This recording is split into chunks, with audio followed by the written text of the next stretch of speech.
Jack and Jill here. Hi there. Welcome to the Jack Jill Show, entertaining real estate investment talk.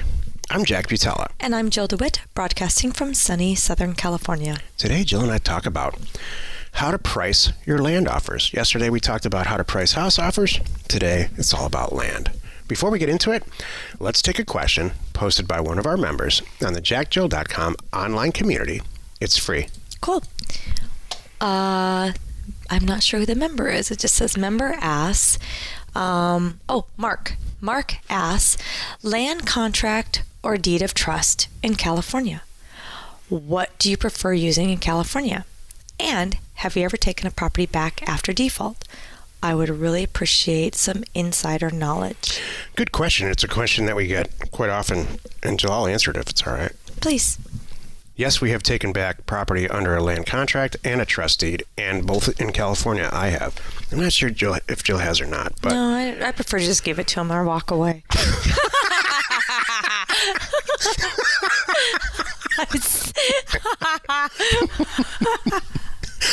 Jill, do you that want to involves work. I'm out.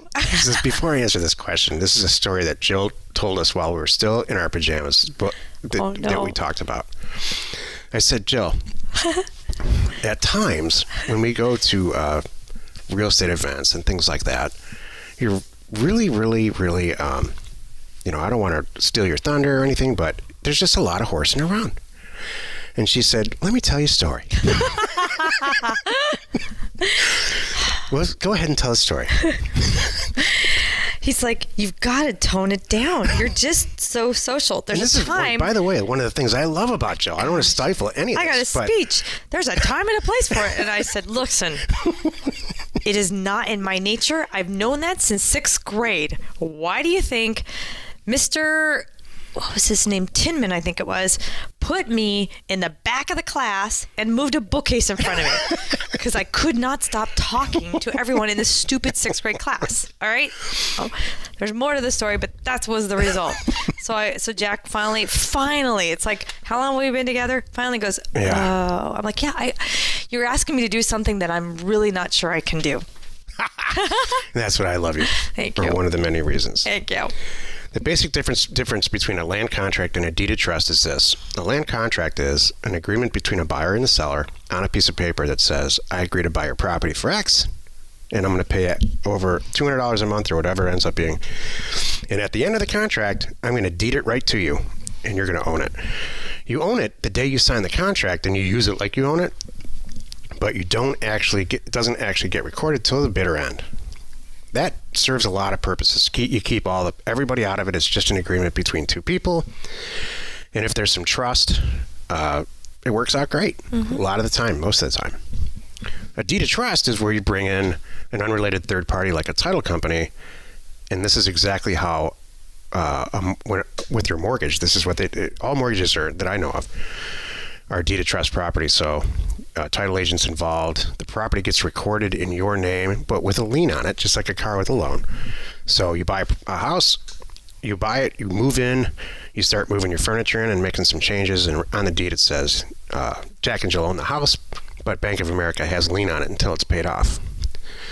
And if you have to foreclose on that, it's a big, huge hoopla. Mm-hmm. And it's very expensive, and there's a lot of people involved in legal procedures and everything else.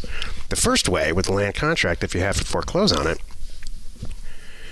you quite simply say, hey, Jack, Jill, I just changed my mind. You guys can have the property back. Mm-hmm. Can you just cancel it? It's pretty much spelled out in the contract, right. So there's no questions. Right, I'm oversimplifying, exactly. Mm-hmm. And so we prefer the first way, and we've gone through both, and I will never do a deed of trust again, unless the law requires it. Having said that, there's states that we don't do these kind of transactions because we don't want to go there. Because the regs are too intense. Yeah, I don't want to deal with all that. So at the end of the day, do I still do deals in those states? Heck yeah, but what do? Cash. I buy it for cash, I sell it for cash. And then this takes us all out of it. I don't have to think about it. Well said. So, thank you. Today's topic, how to price land offers. This is the meat of the show. So yesterday we talked about how to price house offers, and it was complicated. It involved the census tracts and algorithms, and that's how we do it anyway. Overseas help. But it all led to one thing, a predictable outcome. A predictable, consistent outcome. which we all love. It's true. We don't want inconsistent stuff unless you're... It's very true. No, I'm not going to say it. Sometimes a certain sex of the human species revel in inconsistency, and it's not men. It's not me. I know it's not you. It's not me, man. What we're here to talk about is how to price land offers to get that same consistent, predictable outcome. And here's the great news. It's a heck of a lot easier. When you're pricing rural vacant land and you go into a county, let's just pick on Mojave County, Arizona, you can see generally what's going on. But you can't see specifically like you can with houses. The amount of data that's available for rural vacant land as far as sales comparables and all of that is much less available, and it's much lower quality than it is of houses for a lot of reasons. Obvious reasons, I think. So here's what you end up doing. It's more of a fishing expedition with a net, let's call it. Let's say you want to buy 5 acres in Mojave County, Arizona, and you take a look at it and you say, you know what? I'm going to send an offer in Mojave County for $500 or $600 an acre, based on the very limited completed sales data, but more importantly, I want to price it so the property that's existing for sale on the internet or in the MLS, I want to be the cheapest guy when I go to sell it. Right. So you do it backwards. You find out what property is for sale. You take that number for 5 acres. Let's say it's $5,000. You cut it in half, because that's what you're going to sell it for. You're going to sell it for $2,500. You want to be the cheapest guy in town selling 5-acre property in Arizona, and then you cut it in half. That's what you buy for it. Buy it for. That's as complicated as it gets for rural vacant land, and we have done thousands, tens of thousands of deals this way. It's so funny that people that come to us that are brand new, they go, what the heck? That can't work. And they go, oh, yeah, you're right. Yeah. Sorry, never mind. Does it work for land that's infill lots in a major metropolitan area like Los Angeles? Heck no.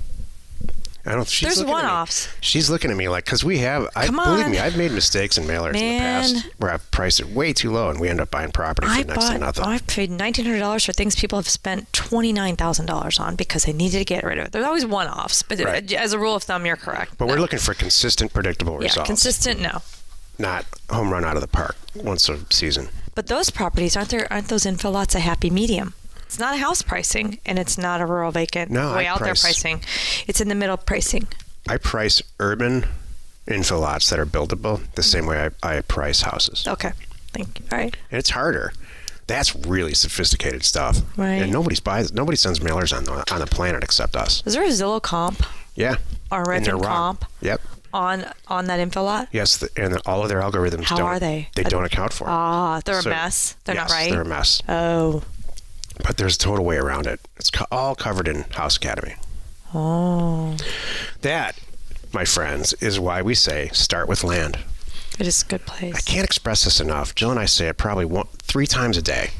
It's not about the real estate. If you want cute shutters and wallpaper and pick out stuff, this is not the program for you. No. If you're a data person and you're very frustrated by HGTV and have to turn it off and laugh, this is a program for you. If you're an accountant or an engineer or a very brainy person and don't like stress and you don't like unpredictable outcomes and you hate risk, this is for you. The thing about this is that we joke it's not sexy. No, it's not sexy. But having a quick senior double your money in a week, that's pretty sexy. You know, I talk to a lot of people that, hey, my goal is to pay cash for a house and rent it out. Okay, great. You know, but they don't have the money coming in. So, I mean, it sounds silly, but it sounds so far out there, but it's not. So you could start, you know, making a bunch of $2,000 investments, you know, buy things for $2,000, sell them for $4,000, buy a couple for $4,000, you know, or just keep doing the $2,000 model over and over and over again. At the end of the year, you might have $50,000, $60,000, $70,000 in your checking account, and you're going, where did that come from? Because you just put your head down, you learn that business model on that exact property type in that area, and you just kept doing it. And then when you come up, now, by the way, now you're staring at that new bank balance, and you can go, all right, now I can make some different decisions. Okay, I can do this again with these properties, or I can now up my game to these properties. And now, at the end of year 2, you're staring at, I don't know how much money. I'm talking low numbers. I know people that Jack, you have a very good plan to do. You could have $1 million in the bank in 24 months. And it's not crazy. Doing just that.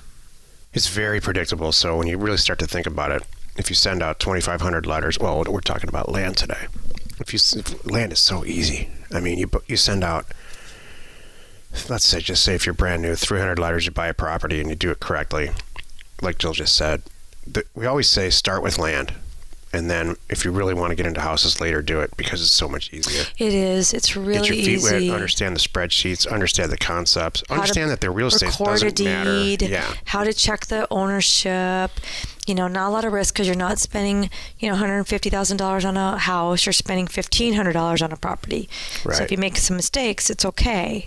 So totally I agree. And see if you like it, like you said. The people who are going to call you back on these, by the way, what you're fishing for is not a great piece of real estate that's undervalued. What you're fishing for is a life circumstance where one spouse says to the other, I just got this letter in for $1,400 on this property in Oklahoma, and I've never seen it. Wow, we guessed the same. That's weird. State. How'd that happen? I'm thinking of pretty lake country, and that's what that's allowed. There's like some pretty lakes there. That's Maybe good. We have like mental telepathy with each other. Maybe we do. Wow. And the conversation goes, and it's got a number in there, and it says I can close. We can get $1,500 for this next week. We're never going to go to that property. We've never been to it anyway. In fact, didn't we inherit it from your Aunt Sally? Right, and the kids don't want it. That's the situation you're looking for, not the piece of real estate. That's why driving for dollars and all this other stuff doesn't make any sense. No, it's not about the real estate. So true. So true. Well, you done it again. You spent actually a relatively useful 12 minutes listening to the Jack Jill Show. Join us tomorrow where we have even better advice for you. And we answer your question should you have one. Post it on our online community and you can find it at JackJill.com. It's free. You are not alone in your real estate ambition. What do you think? Love it. These last two shows, we really tried to just give some advice. Answer some questions, get it out there, tell what we do. I mean, that's really the thing of it here. Really trying to properly convey what we do. So, then that's why we're here. I think we did. Hey, share the fun by subscribing on iTunes wherever you're listening. And while you're at it, please rate us there. We are Jack and Jill. Information and inspiration to buy undervalued property.